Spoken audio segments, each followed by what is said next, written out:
Welcome to another episode of The Brand Called You, a podcast and podcast show that brings you leadership lessons, knowledge, experience, and wisdom from thousands of successful individuals from around the world.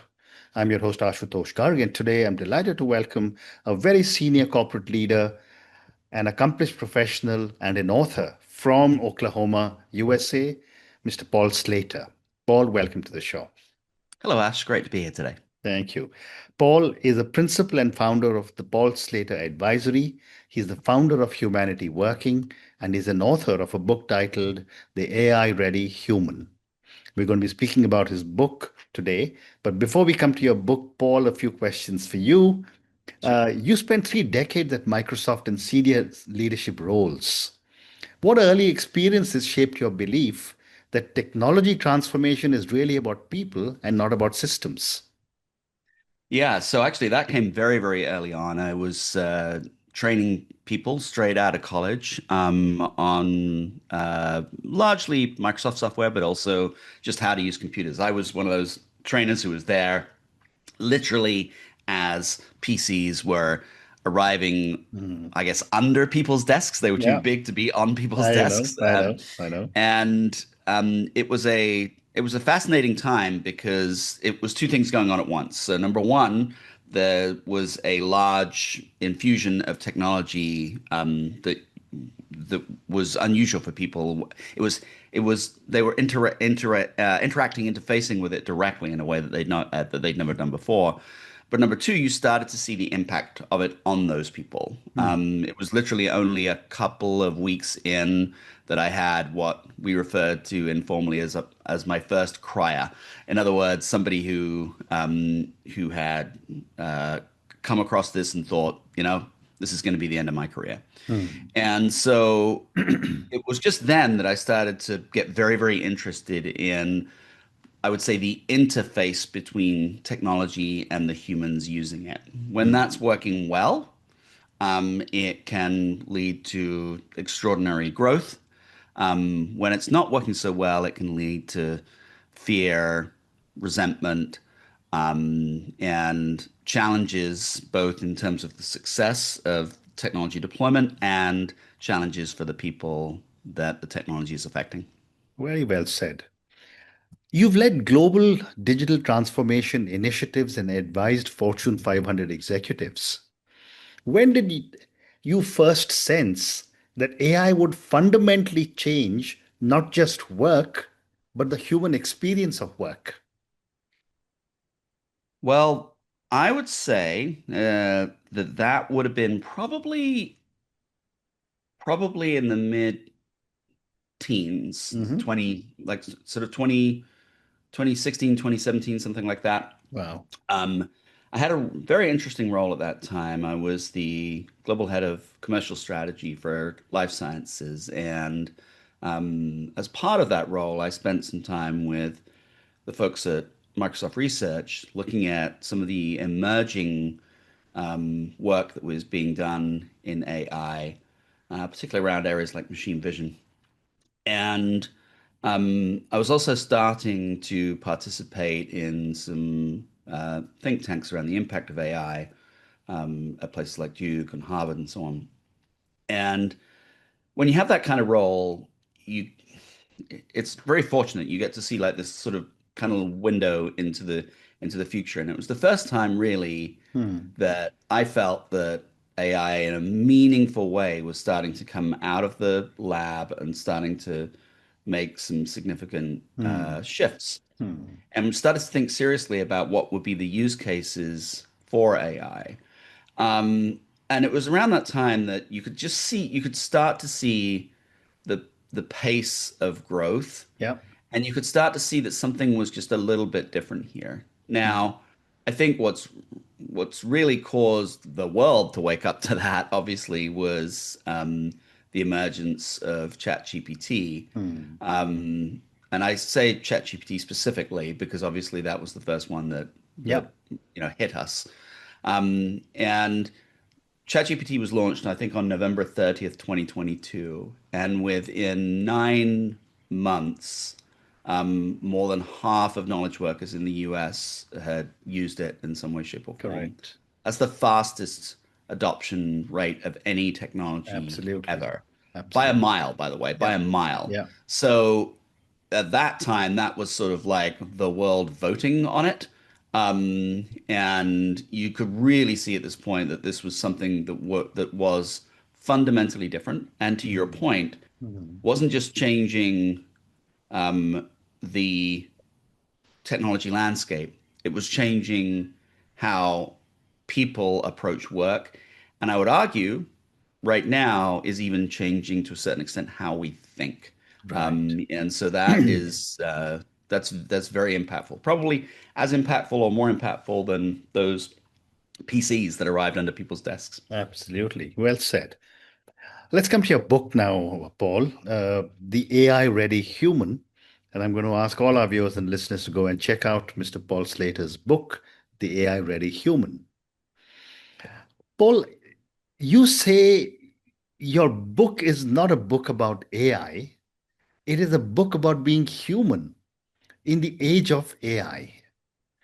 Help me understand, what does this mean? Yeah.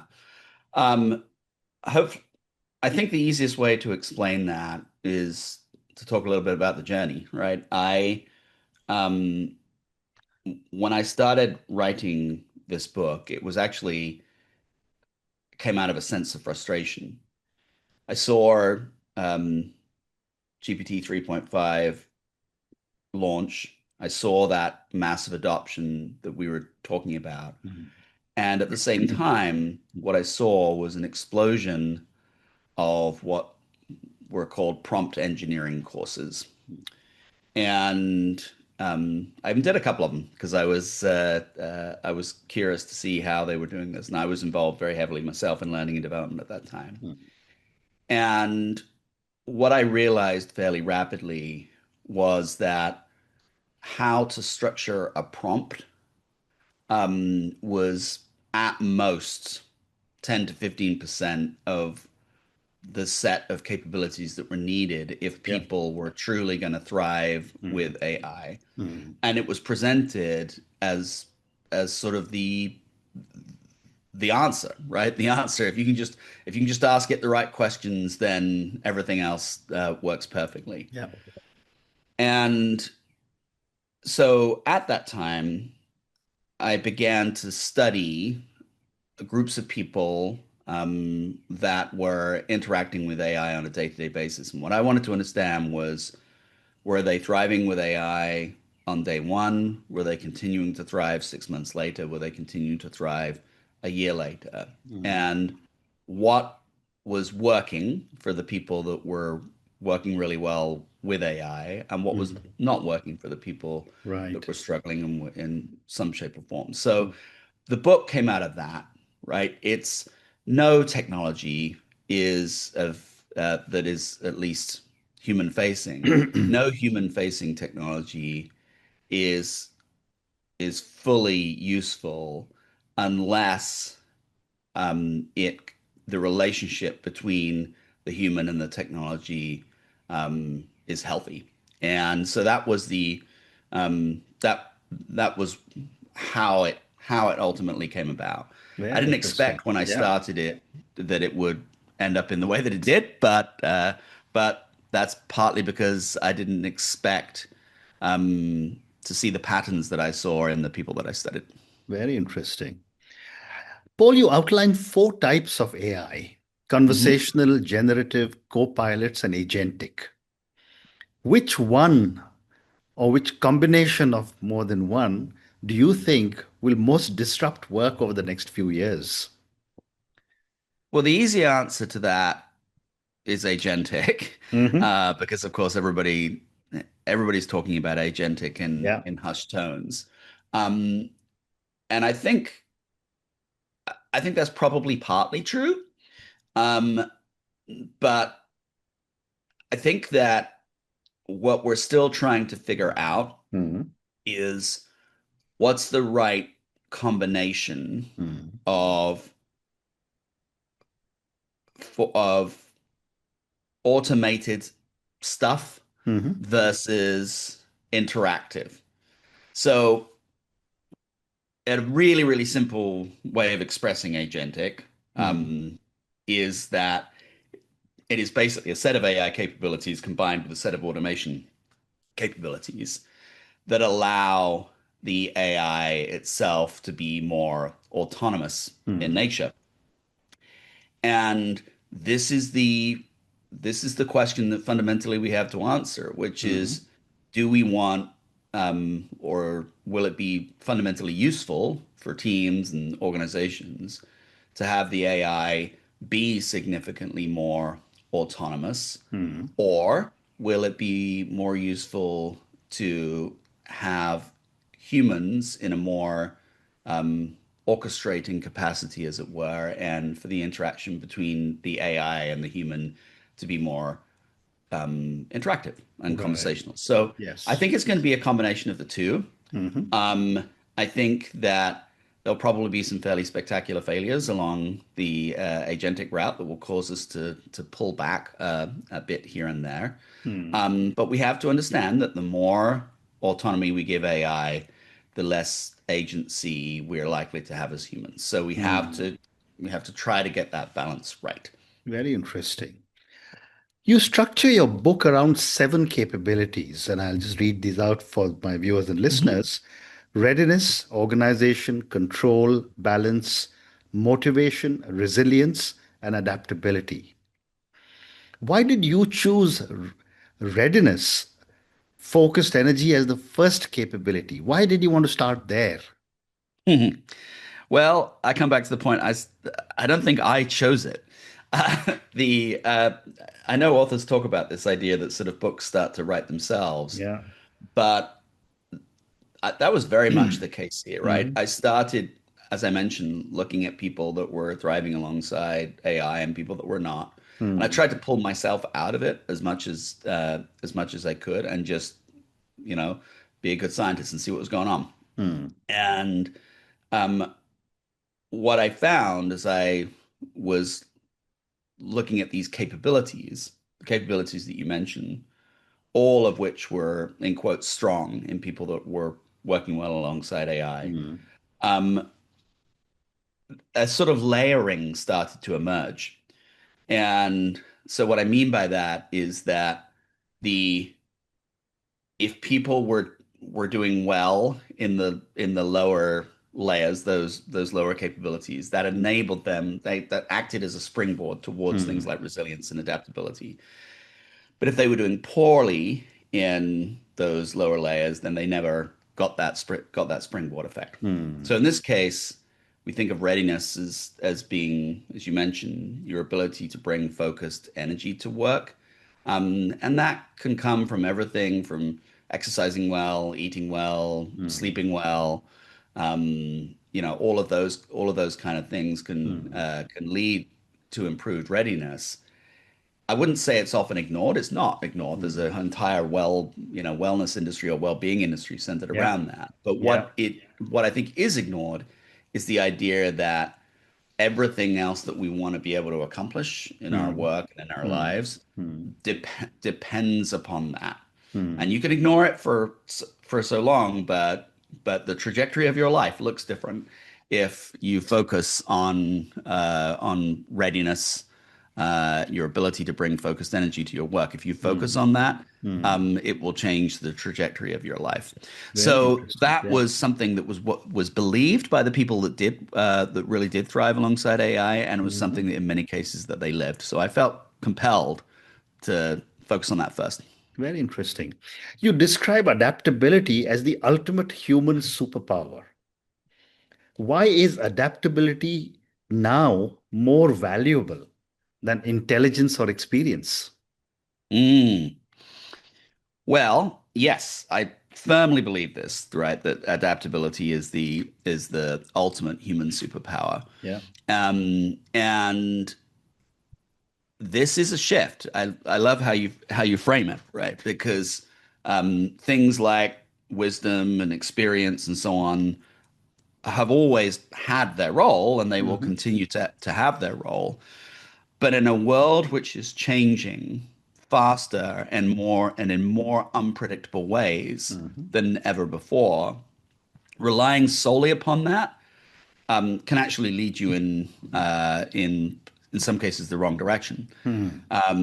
It can be, okay, well, my wisdom and experience tells me that response to AI should be X. Well, that's potentially true, but what if AI, in terms of the impact that it has on the workplace, in terms of the impact that it has on society, what if AI is fundamentally different? It may be fundamentally different. Hmm. We've only had probably around uh, things that seven disruptions to our economic environments that have come from technology since the Industrial Revolution.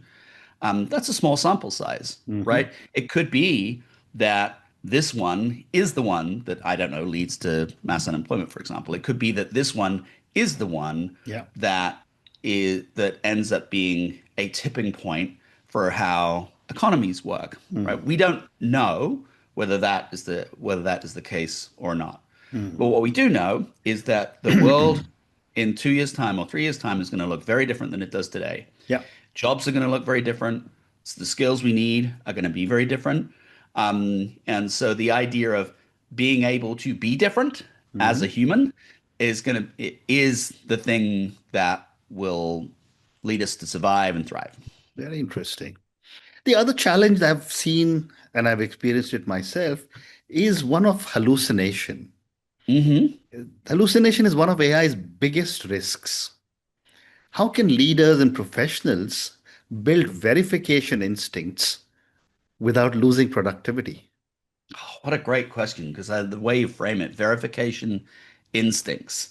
Um, and this, I think, is where humans definitely need to step up. Hmm. Um, there is some research out there that suggests that until we fundamentally change Hmm. the way in which we build some of these AI systems, Hmm.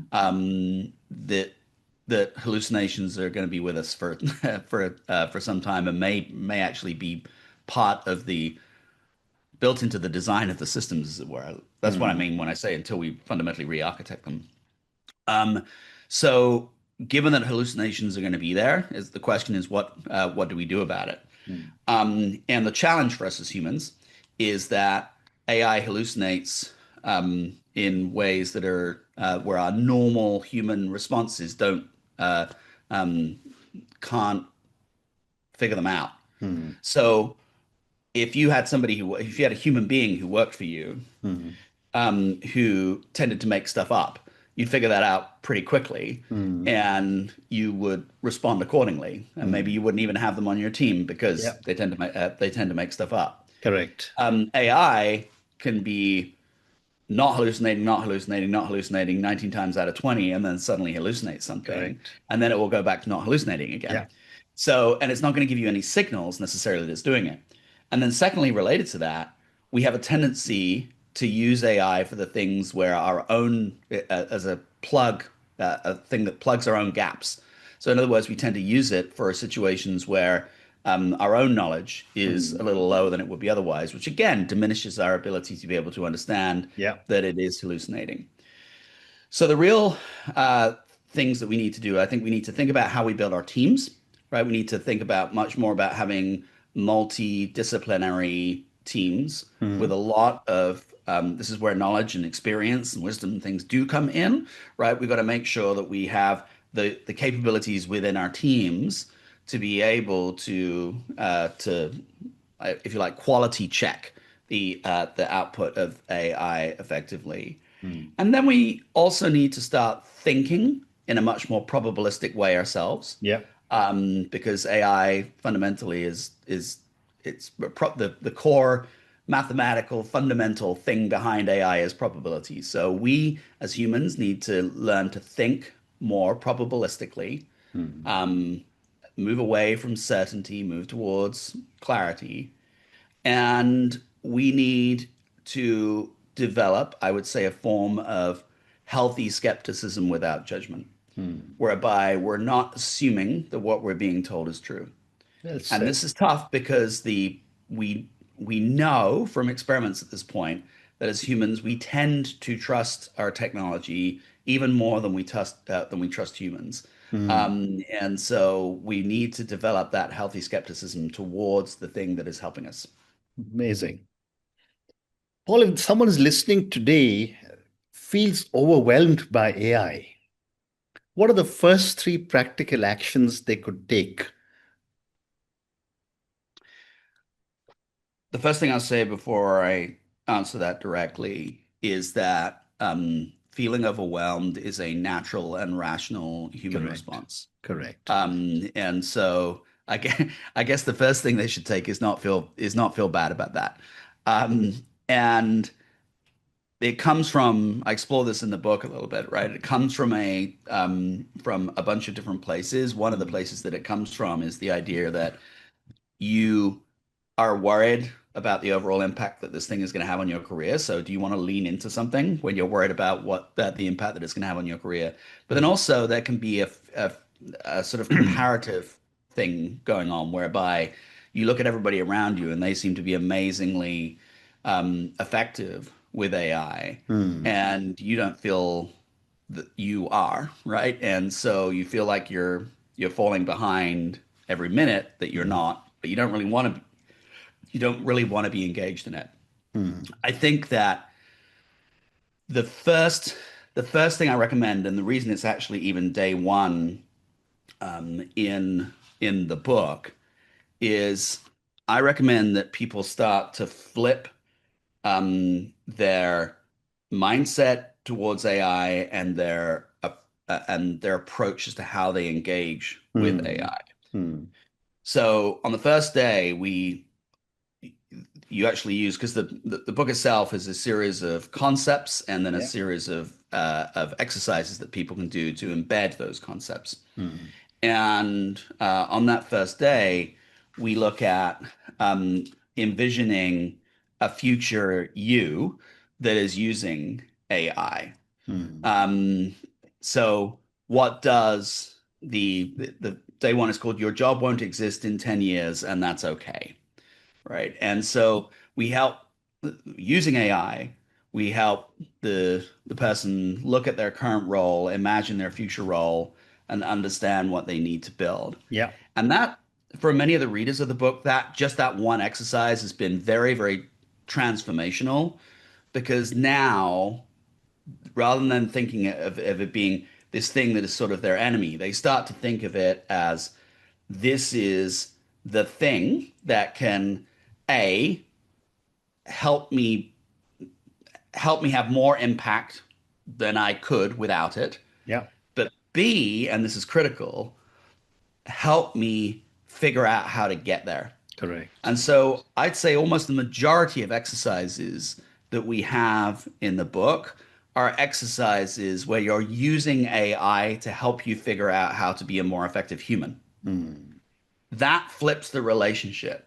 And that is different to I'm using AI to move 50 more widgets than I would do normally. I don't know if Absolutely. that was three, but hopefully that's your answer. No, it answers me, and I have time for one more question. So my last question for you now, that Paul, if AI continues to improve exponentially, what, in your view, will remain uniquely human in the next few Mm. years? This is something that I constantly think about, Mm. and I will tell you that I'm part of a community of authors and speakers that think about this a lot. This is what we all talk about. We Mm. talk about this question way more than what's the next technology, Correct. tweak coming on or Yeah. whatever. Yeah. Um, I I suspect that we will get to a point Mhm. where the vast majority of digital content, digital output is, um, and even content that is not digital but is asynchronous in nature, will be largely created by AI and in many cases fully created by AI. Mm. So what that leaves, though, is a very interesting space that I think humans will likely migrate towards, Hmm. which I would say is local, and as the kids say, IRL, right? Hmm. So local in real life. Hmm. I suspect we're going to move towards localized experiences that are defiantly human, Hmm. and that are made without the assistance of AI. You're Hmm. starting to see the emergence of logos Yeah. that are where content is being labeled as human created. And I think the real the real question for us will be, will we continue to see beauty and worth Hmm. and value in things that are largely or fully created by humans? And I think we will, because we will appreciate the human endeavor that has gone into them, Correct. and we will appreciate the slight imperfections associated with them. So in the book, I talk about different types of roles, and from all the way from AI builder to what I call AI resistant. I Hmm. think it is an open question right now as to how many of these defiantly human um, roles there will be, Hmm. and how many defiantly human experiences there will be. But I think they will be localized, physical, in person, and human, because that's the way that you're going to be able to validate they are human, is if they are localized Hmm. and physical. Great response. And on that note, Paul, I just want to say what an amazing conversation this has been with you. As you were talking about computers being under the table, took me Hmm. back. I'm much older, and I remember computers that used to have a separate room, air Mm. conditioned, and COBOL and Fortran were the two languages that were needed to be learned. And people said that's the end of work. When the internet came in the late 90s, everyone said that's the end of human beings. Uh, Yeah. AI has now come and people start saying that's the end of human beings. But the way I've always looked at it is it's a question of retraining ourselves because at every iteration of new technology, the number of jobs actually increases. Hmm. Thank you so much for speaking to me, for sharing such amazing thoughts with me, my viewers, and my listeners. Thank you again for talking about your book, The AI Ready Human, and all the very best to you. Thank you very much. Appreciate it. Thank you for listening to the Brand Called You videocast and podcast, a platform that brings you knowledge, experience, and wisdom of hundreds of successful individuals from around the world. Do visit our website www.tbcy.in to watch and listen to the stories of many more individuals. You can also follow us on YouTube, Facebook, Instagram, and Twitter. Just search for the brand called You.